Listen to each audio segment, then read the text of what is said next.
김동천 차장부터 얘기를 좀 할게요. 차장님 지금 시장을 변곡점이라고 봐야 됩니까? 지금 시장의 관심도가 갑자기 금리에서 실물 경기 쪽으로 가고 있어요. 이거 잘못하면 스태그플레이션 오는 거 아니냐? 벤 버냉키가 뭐 그런 얘기도 했고 그래서 스태그플레이션은 좀 지나친 우려라고 좀 생각이 들고요. 네. 지금 앵커님이 말씀하셨던 변곡점이 부분이 저는 좀 약간 좀 더 확률이 높다고 생각을 하고 있습니다.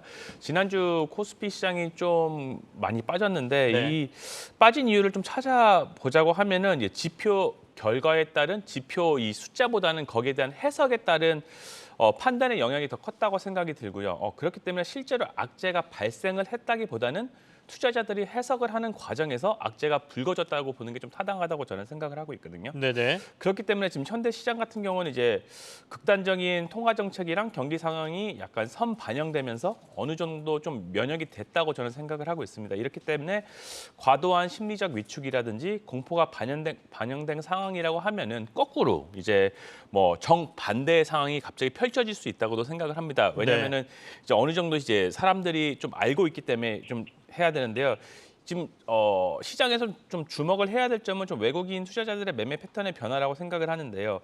미국 시장이 좀 급락을 하면서 국내 시장도 굉장히 많이 빠질 거라고 외국인들이 많이 팔 거라고 많은 투자자분들이 걱정을 하셨을 텐데 실제적으로 외국인의 매도는 지난주에 1조 원으로 그쳤고요. 이게 어떻게 보면은 올해 들어서 외국인 매도 규모 중에서 가장 적은 수준이라고 합니다. 그리고 외국인의 코스피 지분율을 보면은 4월 28일을 30%를 저점으로 꾸준히 상승을 하고 있고요. 5월 13일 기준으로 한 31%까지 회복세를 보이는 등 우리는 외국인이 계속 팔고 있다고 생각하지만 실제적으로 조금씩 매집을 하는 상황이라고 좀 보시면 될 거라고 생각합니다.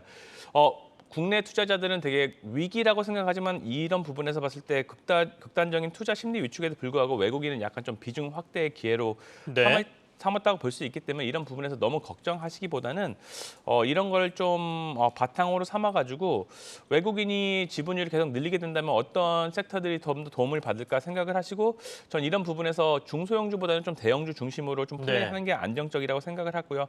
그리고 투자적인 심리 상황에서도 대형주가 좀 더 좋지 않을까 이런 부분에 주목하시면 어떨까 싶습니다. 그러면 오늘 시장에서 저희가 좀 봐야 될 종목들 좀 점검을 해보겠습니다. 반도체와 관련된 주들 그리고 반도체 소재 장비 이런 쪽도 요즘 수주 많이 나오고 실적 좋은데 그중에서 이제 DB하이텍 쪽 보시는 분들이 꽤 있는 것 같아요. 김동준 차장님 어떻게 보세요? 일단 DB하이텍이 8인치 웨이퍼 수탁 생산이랑 파운드리 사업을 하고 있는데 네. DB하이텍 8인치 부분이 예전에 이제 코로나 전까지만 하더라도 이제 반도체 쇼티지가 나기 전까지만 하더라도 그렇게 인기가 많은 반도체는 아니었죠. 아니었거든요. 네네. 근데 이제 이게 갑자기 쇼티지가 나면서 굉장히 좀 곽강을 받고 있고 이런 부분에서 DB하이텍을 우리가 어떻게 봐야 되느냐? 많은 투자자분들이 실적은 굉장히 잘 나지만은 이런 사업성에 대해서 사업 기대감, 추후 어떻게 될 것이냐에 대해서는 많은 고민이 있었던 걸로 알고 있습니다. 근데 실적이 그냥 잠시 좋고 쇼티지가 잠시 오래 안 갈 거라고 생각했는데 생각보다 지속이 오래되었고 이런 부분에서 DB하이텍 부분이 실적 부분에서 굉장히 수혜를 입었다고 볼 수 있거든요. 좀 실적을 보자면은 작년 같은 부분에 이익이 600억부터 시작해가지고 이제 4분기에는 1,400억 거의 이제 2배가량 상승을 했고요. 올해 1분기 또 매출은 또 1,800억까지 실적이 계속 늘고 있습니다. 이러면서 네네. 한번 퀀텀 점프를 이뤘다고 생각을 했지만은 이런 부분에서 계속 저희가 드는 의구심은 이렇게 실적이 나오는데 피크아웃은 언제 될 것이냐, 피크아웃이 아니냐 이런 부분에서 계속 고민이 많았다고 생각을 하거든요. 이런 부분에서 최근에 DB하이텍에서 보여준 그 부분에서 좀 좋은 부분은 OLED 디스플레이 구동식 관련 매출이 본격화되면서 실적 개선이 이루어진 부분이 좀 전 좋게 보고 있고요. 그뿐만 아니라 2023년 이제 내년부터는 이제 화합물 반도체 시장 진입으로 중장기 성장 동력 확보에 기대감까지 생기면서 이 8인치 좀 약간 오래된 반도체뿐만 아니라 신사업 분야도 가져갈 수 있는 분야가 좀 투자자들의 안도감을 주면서 훨씬 더 좀 성장을 할 수 있는 부분에 자신감을 주었다 좀 이렇게 볼 수 있겠습니다. 주가가 좀 갑자기 오르는 기업 중에 하나가 LG헬로비전입니다. LG헬로비전이 8%대 상승이 나오는데 김동천 차장하고 이유를 좀 찾아보겠습니다. 어떤 이유 때문에 오늘 좀 급등이 나온다고 보고 계십니까? 지금 뭐 좀 찾아보니까 이제 정책의 수혜주라고 네. 이제 연결이 되면서 좀 급등을 하고 있는 모습을 보이고 있는데 이런 부분에서 뭐 분명히 이제 최근에는 오르는 종목이 생각보다 없다 보니까 이제 수익을 위해서 이제 많은 분들이 이런 테마주 이제 급등하는 주를 좀 쫓아가기 급급한 편이 많다고 생각을 하는데 이게 부분은 저는 어떻게 보면은 이게 굉장히 쉽지 않은 트레이딩이라고 생각을 하고 있거든요. 지금도 보면은 고점을 한번 찍고서 좀 내려오는 상황이 펼쳐지고 있는 만큼에 정책 수혜주라고 한다고 하면은 뭐 기본적으로 뭐 굉장히 단기적 트레이딩 상에서 수익을 낼 수 있는 확률도 있겠지만서도 이게 네. 굉장히 쉽지 않고 그리고 정책이라는 게 실제적으로 집중적으로 연관이 돼 있는 섹터와 종목이 있고 그리고 정말로 약간 스치기만 한 이런 종목도 많다고 생각을 하거든요. 이런 부분은 저희가 이 종목을 미리 알기 전에 이 섹터를 미리 공부하기 전에는 좀 알기가 어렵다고 생각을 하고 있고 이런 부분에서 뭐 만약에 보유하고 계셨던 분들은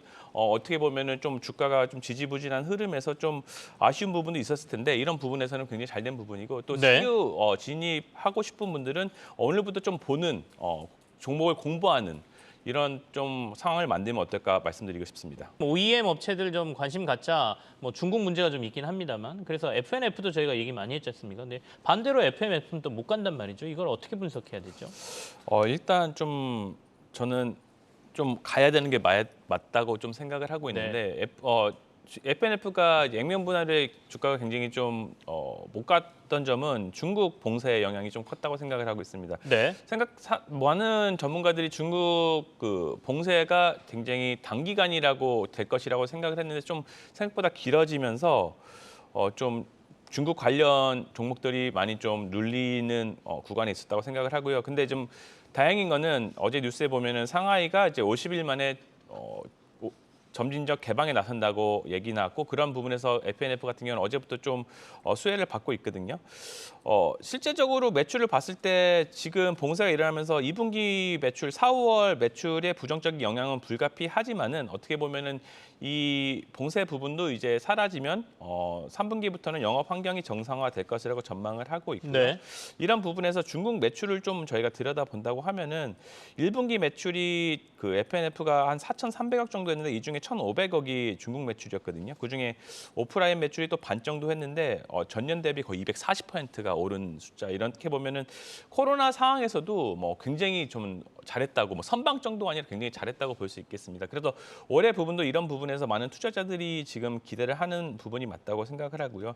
이런 모든 조건을 고려해봐도 현재 좀 주가는 좀 과도한 하락이라고 판단을 하고 있고요. 이런 부분에서 좀 더 올라갈 수 있는 여력이 좀 더 많지 않을까. 근데 이제 코스피 200에 지금 편입이 좀 유력하게 예상이 되고 있는데 코스피 200에 한다고 하면은 패시브 자금들이 좋아서 어느 정도 긍정적인 부분도 있지만 또 공매도 부분이 또 걸려 있지 않습니까? 네네네. 그런 부분에서 또 많은 투자자분들이 염려를 하시는 부분이 있어서 주가가 생각보다 지금 못 가고 있지 않을까 이렇게 좀 판단을 하고 있습니다. 이런 부분에서 봤을 때 FNF는 좀 어떻게 보면은 실적은 계속 중국에 큰 문제가 있지 않는 한은 실적은 계속 잘 날 것이기 때문에 좀 중장기적으로 좀 긍정적으로 보시면 어떨까 말씀을 드리고 싶습니다.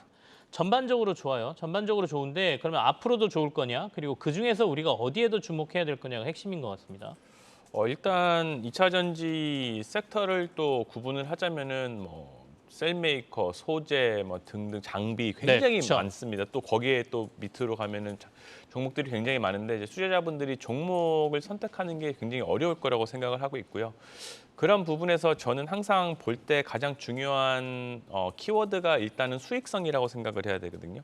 전반적으로 모든 2차 전지 섹터들이 수익성이 좋은 건 맞지만 또 세부적으로 보면은 어떤 종목들은 생각보다 수익성이 좀 안 나고 좀 딜레이 되거나 이런 경우도 많이 있습니다. 이런 부분에서 봤을 때는 좀 수익성이 안 나오는 종목, 수익이 안 나오는 종목을 좀 저점 매수보다는 수익이 나오는 종목을 좀 더 비싸도 접근하는 게 좀 맞다고 저는 생각을 하고요. 이런 네. 부분에서 봤을 때 항상 뭐 저희 분에서 고점 논란, 가격에 대한 논란이 있는 에코프로 BM이라든지 뭐 LNF 같은 경우는 뭐 수익성이 워낙 좋기 때문에 어떻게 보면 이런 부분에서도 계속 수익을 깨고 올라가면은 주가도 같이 가고 하는 이런 경우가 많기 때문에 이런 부분에서 봤을 때 수익성을 가장 좋게 보는 게 맞고요. 또 어떤 비즈니스 파트너를 갖고 있냐도 굉장히 또 중요하다고 볼 수 있겠습니다. 뭐 지금 미국 시장에서 테슬라가 뭐 펀더멘탈적으로 테슬라만의 문제가 아니라 뭐 트위터 인수와 뭐 CEO 간의 이슈 때문에 지금 어떻게 좀 주가가 좀 많이 빠진 경향이 있는데 네네네. 이런 부분에서 테슬라 테슬라와 같이 협업을 하는 뭐 LNF 아니면은 뭐 LG 에너지 솔루션 등 이런 테슬라 관련해서 테슬라 굉장히 차를 잘 팔고 있기 때문에 이런 어려운 상황에서도 그런 부분에서 테슬라 일을 하면은 수익이 어떻게 보면은 더 좋게 나올 수 있는 확률이 높기 때문에 이런 부분에 좀 선별해서 보시면 좋을 것 같습니다. 그중에서 수익성 부분으로 판단했을 때 가장 탑픽은 뭘로 보고 계십니까? 뭐니 해도 좀 탑픽으로 본다고 하면은 소재 부분에서 저는 뭐 네. 에코프로비움이라든지 LNF 이게 뭐 항상 이게 오른 만큼 더 오를 수 있느냐 좀 의구심을 가질 수 있는데 올라봤으니까 더 오를 수 있다. 또 더 많은 투자자들이 관심을 갖고 있고 지켜보고 있다. 이런 부분에서 더 충분히 더 상승 여력이 있다고 생각을 하고 있습니다.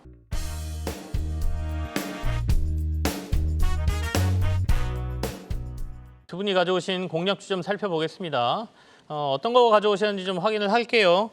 김동천 차장께서는 오늘 티웨이 항공 가져오셨네요.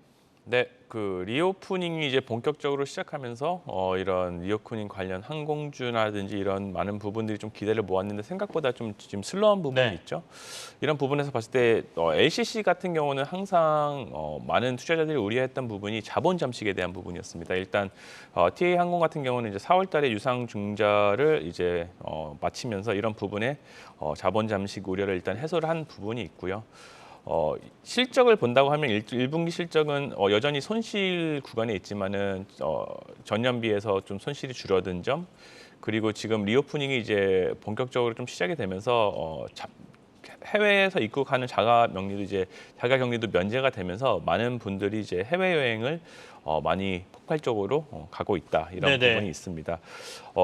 좀 TA 항공을 제가 좀 탑픽으로 뽑은 이유가 뭐냐면 LCC 중에서도 이제 리오프닝 관련해 가지고 다시 복귀하면서 가장 적극적인 행보를 보이고 있다는 점에 좀 오늘 눈여겨봐야 될 것 같은데요.